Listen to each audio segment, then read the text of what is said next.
this is a crisis and we need to get people out quickly. Tonight, criticism of the Liberal government for not reacting quickly to the wildfires in Manitoba.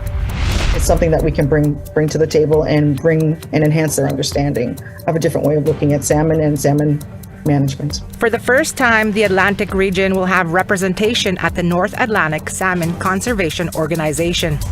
It feels amazing to be here. I'm thrilled to be at the National Gallery of Canada and to see all this work that I've made over the last 25 years together in the most beautiful possible way. And new exhibitions on display at the National Gallery of Canada showcasing First Nations artists.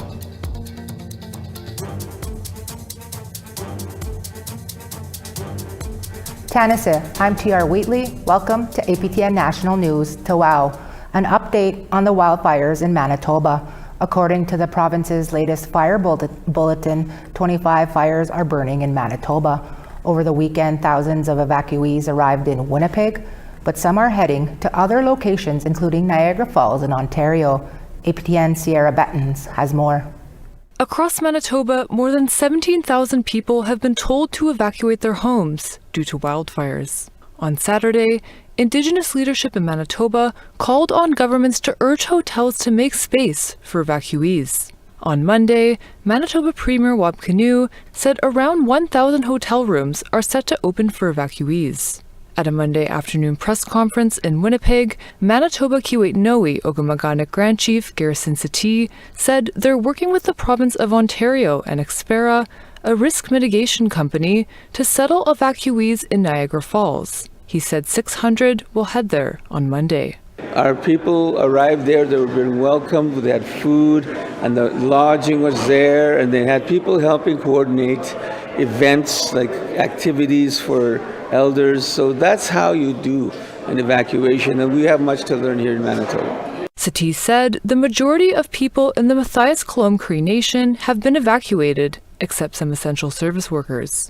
He urged the province to listen to First Nations leadership. Listen to us, and because we know how to do things. It's just we don't have the resources and the wherewithal, and they need to allow us to take control because we know what to do. The Canadian Red Cross is accepting monetary donations for the 2025 Manitoba wildfires through redcross.ca and by phone at 1-800-418-1111.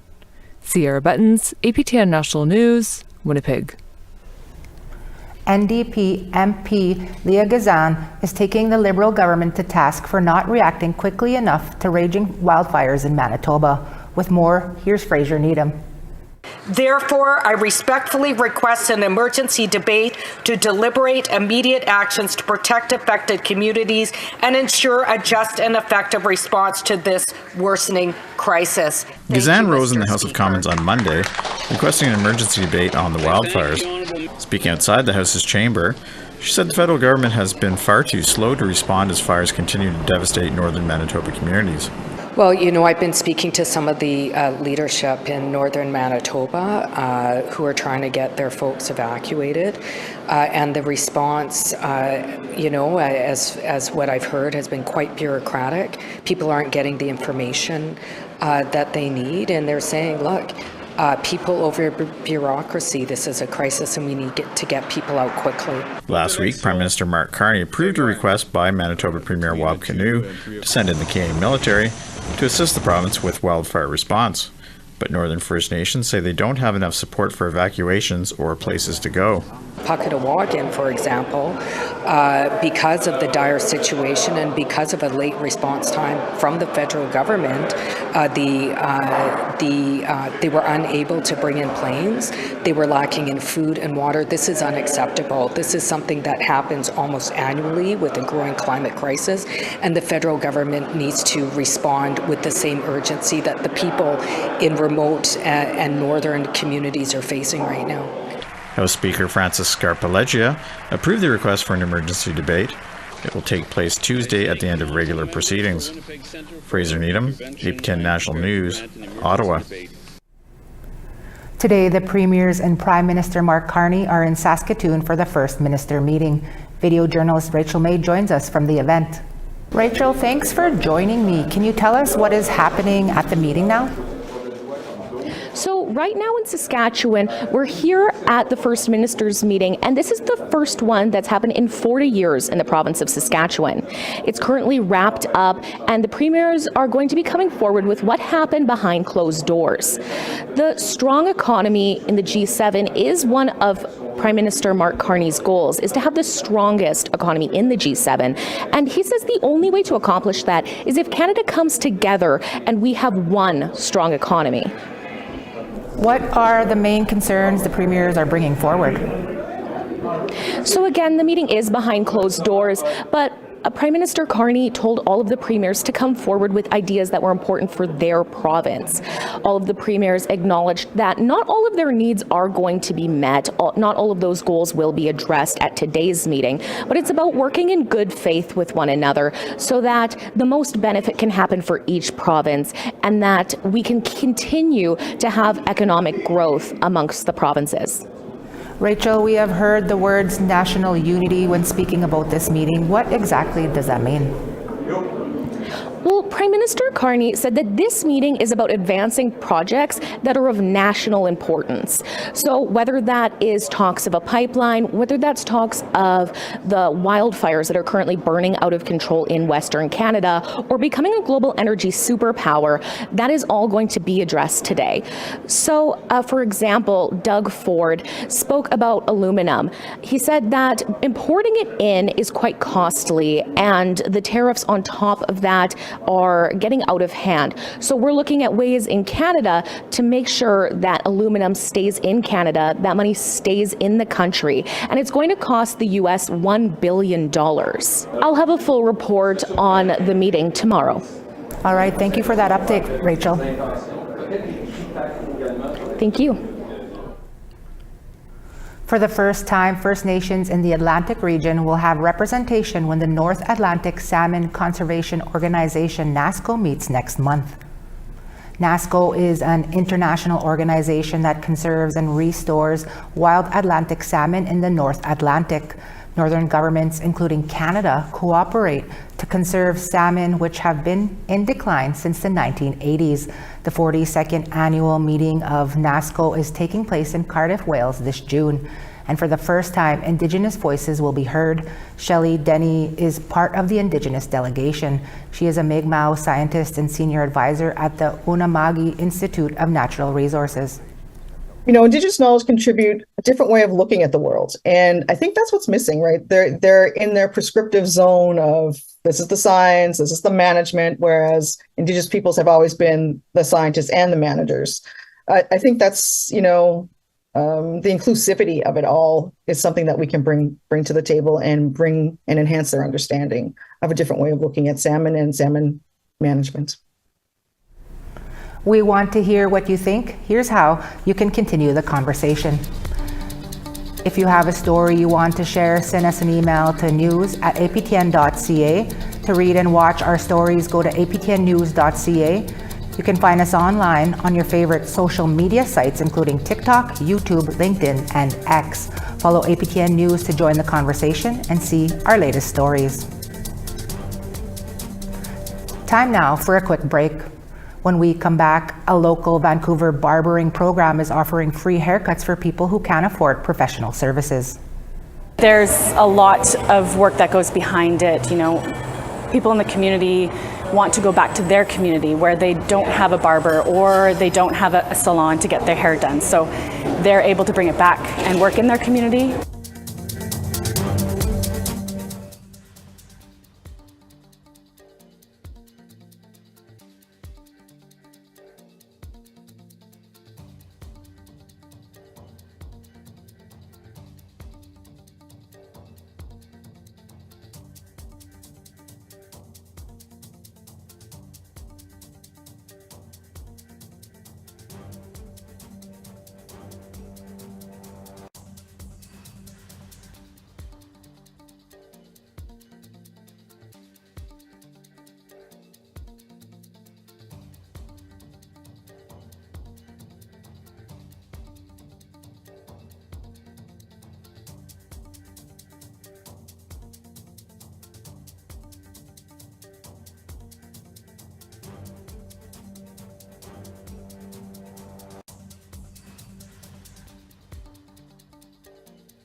Pitigwe, a group of budding barbers from a local Vancouver barbering program, is proving that a fresh fade can go a long way.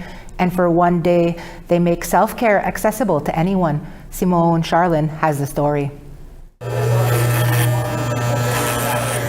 There is definitely a buzz in this warehouse on Vancouver's downtown east side, where an all-Indigenous cohort from the barbering program of the Blanche McDonald Academy is offering free haircuts, beard cuts, grooming, and hairstyling to the residents of this notoriously low-income neighborhood. A little bit of self-care for those who generally can't afford professional services. The initiative is a collaboration between 3 local nonprofit organizations: Access, 2 Paychecks Away, and the Heart Tattoo Society. Kristen Wheelick from Access, the Aboriginal Community Career Employment Service Society, helped offer the opportunity to 11 urban Indigenous community members to partake in a 6-month barbering program in collaboration with world-renowned Blanche McDonald College. The whole purpose behind the idea is to get the Indigenous community members out in the field of professional barbering and in the salon.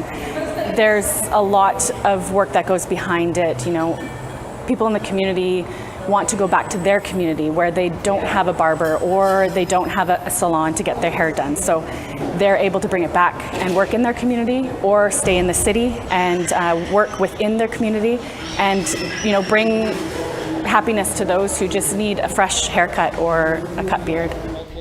Evan Reeks from 2 Paychecks Away says the event is as much about bringing people together and giving self-worth as it is about grooming. One of our key objectives is to think hospitality shouldn't be a luxury. So whether it's food, haircuts, events, services, anything, it should come with the feeling of just like going to and paying for the service yourself. You should have the feeling of dignity and choice. You should be able to get what you want out of the service without having to choose between getting a haircut or getting your medication today. Isaiah Sparrow, one student of the program, says the experience was not only good hands-on training, but also a meaningful way to connect with the community.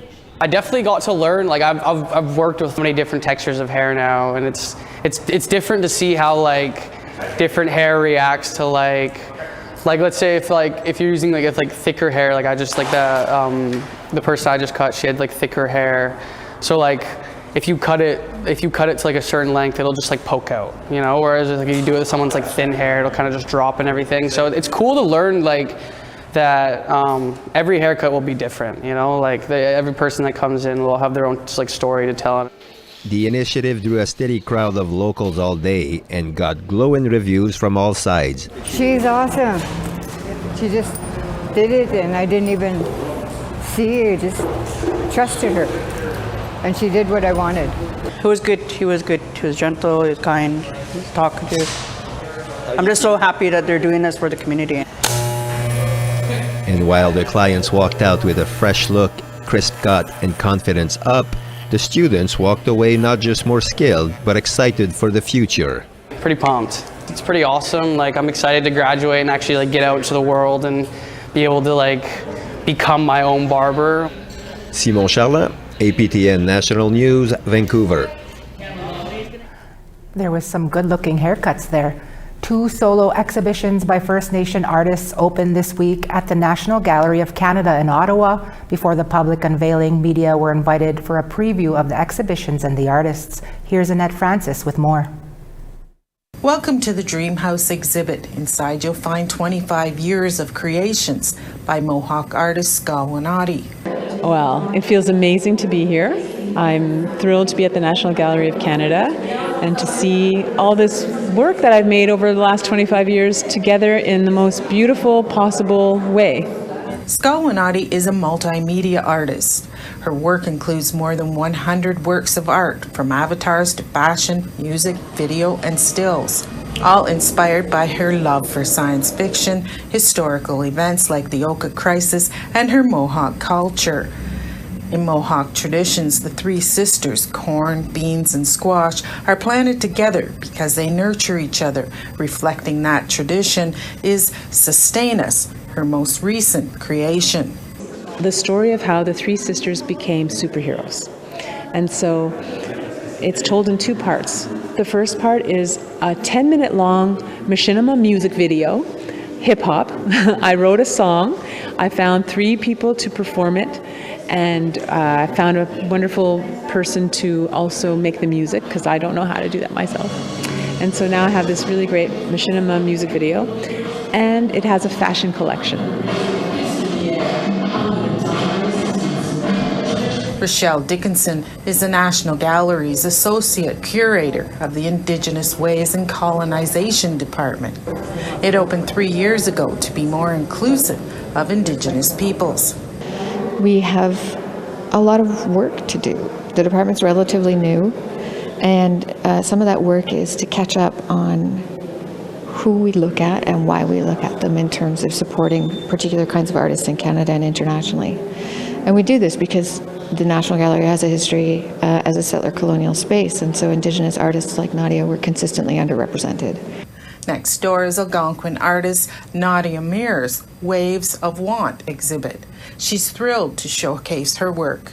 Such an honor, and also I recognize that not everybody, there's a lot of great artists in Canada, and not everybody would have a show at the National Gallery. So I'm incredibly just delighted to have this kind of momentum brought to and attention brought to what I've been doing for the last 25 years. Muir uses film, sculpture, audio, and photography to convey colonialism and relationships with Indigenous peoples. It's the collection of over 60 works. There's a few kind of older works like the Indian Act or History in Two Parts or Portrait in Motion. Right behind me is a work called History in Two Parts, which is half aluminum, half birch bark canoe. And to make it, I didn't know how to build a birch bark canoe all by myself, so I had to go find a teacher, and I found one in Kitigan-CB. I found Panook Smith, and worked with him to help bring this piece to life. The solo exhibits will be on display for the public to see until September 1st. Annette Francis, APTN National News, Ottawa. It's time now for one more break. Coming up, a Writers' Festival celebrates 20 years in the North. That story and more when we come back. There's a spirit here at this festival that comes from the audience. I call it the Great Northern Spirit. And to share that Great Northern Spirit with our honored guests is our greatest joy.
Tawau, welcome back. Time now for our photo of the day. Today's photo comes from regular contributor Dave Menzies, who captured this shot of purple pine cones in Steinbach, Manitoba. Thanks for sharing, Dave. Whether it's a new hobby, a summer vacation, or a delicious meal you made, we want to see your photos. Email them to share@aptn.ca to be featured on TV. Send your photos to share@aptn.ca for the chance to be our next photo of the day. Now let's take a look at tomorrow's weather forecast. Starting on the East Coast, St. John's 23, Charlottetown 22. Kuujjuaq 14, Nain 9 degrees. Chibougamau 25, Quebec City 23. North Bay 27, London 25. Big Trout Lake 20, Sioux Lookout 21. Churchill 7, God's Lake 18. Winnipeg 24, Brandon 20 degrees. North Battleford 20, Saskatoon 20. Uranium City 8, Buffalo Narrows 15. Fort McMurray 17, Peace River 21. Edmonton 19, Calgary 16. Kamloops 23, Vancouver 19. Dease Lake 16, Smithers 21. Old Crow 13, Mayo 18. Yellowknife 15, Fort Simpson 22. Tuktoyaktuk -2, Colville Lake 8. Cambridge Bay 1, Baker Lake 10. Arctic Bay 5, Igloo Lake 2.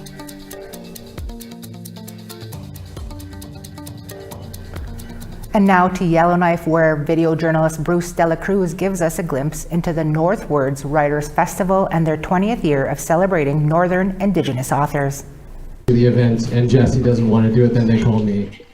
People gathered to hear spoken word poetry on the first night of Yellowknife's NorthWords Writers Festival.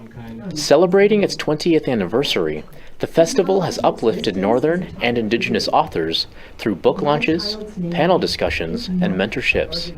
Robin Scott, who has been president of the board of directors since 2019, shares some highlights from the past 2 decades. One of my favorite things that we've done is taking authors who have done beautiful pieces of writing here in Yellowknife and have then gone on to expand. Katlia Lafferty has written 4 novels and is celebrated across the country. Richard Van Camp, an award-winning Tlicho author, helped found the festival all the way back in 2007 after he and other authors saw a lack of Northern representation. 21 years ago, there were a pile of us here in Yellowknife, and we were moaning.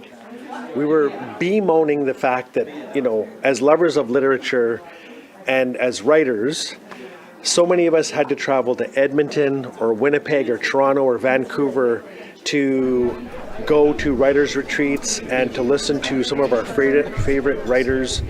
And somebody at the table, I can't remember who, said, what if we just organized our own? What if we started our own Writers' Festival and Readers' Festival? And that's really how NorthWords was born.